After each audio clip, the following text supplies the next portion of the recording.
Selamat pagi, nama saya Hani Wulandari Fernanto dengan NPM 221111014 dari Sastra Inggris SS22B, ingin menjelaskan tentang UTS dari General Linguistic, Introduction to General Linguistic.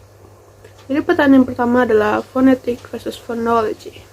Jadi phonetics adalah ilmu yang mempelajari tentang produksi suara manusia, sedangkan phonology adalah ilmu yang mempelajari tentang produksi suara manusia dalam bahasa tertentu. Jadi phonology lebih spesifik pada phonetic. Pertanyaan kedua adalah prefix versus suffix. Jadi prefix itu adalah imbuhan awal yang terdapat dalam sebuah kata. Contohnya adalah unhappy. Prefixnya adalah un. Sedangkan suffix adalah imbuhan akhir.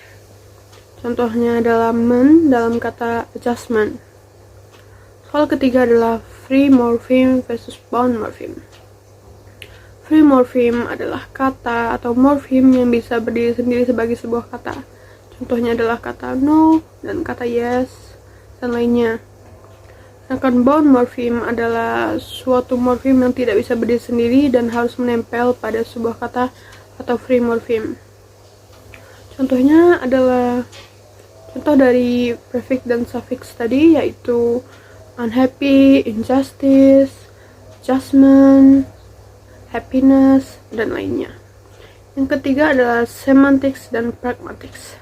Semantics adalah ilmu yang mempelajari tentang kata-kata, arti dari kata-kata, frasa, dan kalimat. Arti yang dipelajari adalah arti objektif, yang berarti arti sebenarnya dari suatu ucapan dari seorang pengucap. Sedangkan pragmatics adalah ilmu yang mempelajari tentang bagaimana konteks bisa berkontribusi pada arti dari sebuah kata atau ucapan. Arti yang dimaksud adalah arti subjektif atau arti terselubung dari sebuah ucapan dari pengucapnya. Kelima adalah hypernym versus hyponym. Hypernym adalah suatu kata yang memiliki makna umum, sedangkan hyponym adalah kata yang memiliki arti lebih spesifik daripada hypernym. Contohnya adalah animals. Animals adalah hypernym, sedangkan hyponymnya adalah cats and dogs. Jadi hyponym adalah bagian dari hypernym. Keenam adalah social domains in sociolinguistic. Social domains dalam sociolinguistic berarti lingkup komunikatif sosial, di mana ada yang memengaruhi dan dipengaruhi oleh lingkup tersebut soal kebahasaan mereka. Nomor 7 adalah language acquisition dan versus language learning. Language acquisition adalah proses bagaimana bahasa didapatkan. Contohnya adalah jika seorang bayi mendengar kata susu, sebelum diberi makan dari botolnya, maka lama-kelamaan bayi tersebut akan mengerti sendiri apa arti dari kata susu.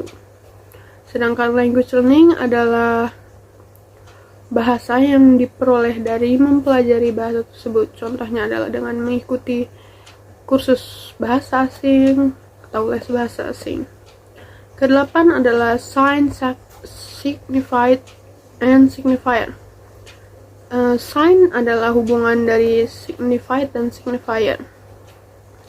Signifier adalah bentuk fisik dari sign, sedangkan signified adalah bentuk mental dari sign. Contohnya adalah sebuah gambar permata, dan itu adalah signifiernya, sedangkan signifiednya adalah konsep mental yang kita ambil dari gambar tersebut. Contohnya, gambar permata tersebut berasosiasi dengan kemewahan atau kekayaan lainnya, dan hubungan antara keduanya atau outcome dari keduanya disebut sign. Pertanyaan ke-9 adalah synchronic linguistic versus diachronic linguistic. Sinkronik linguistik adalah cara melihat bahasa atau mempelajari bahasa pada waktu sekarang atau titik tertentu secara teori. Sedangkan diakronik linguistik adalah cara melihat bahasa atau mempelajari bahasa dalam lintas waktu atau sepanjang waktu bahasa tersebut berkembang.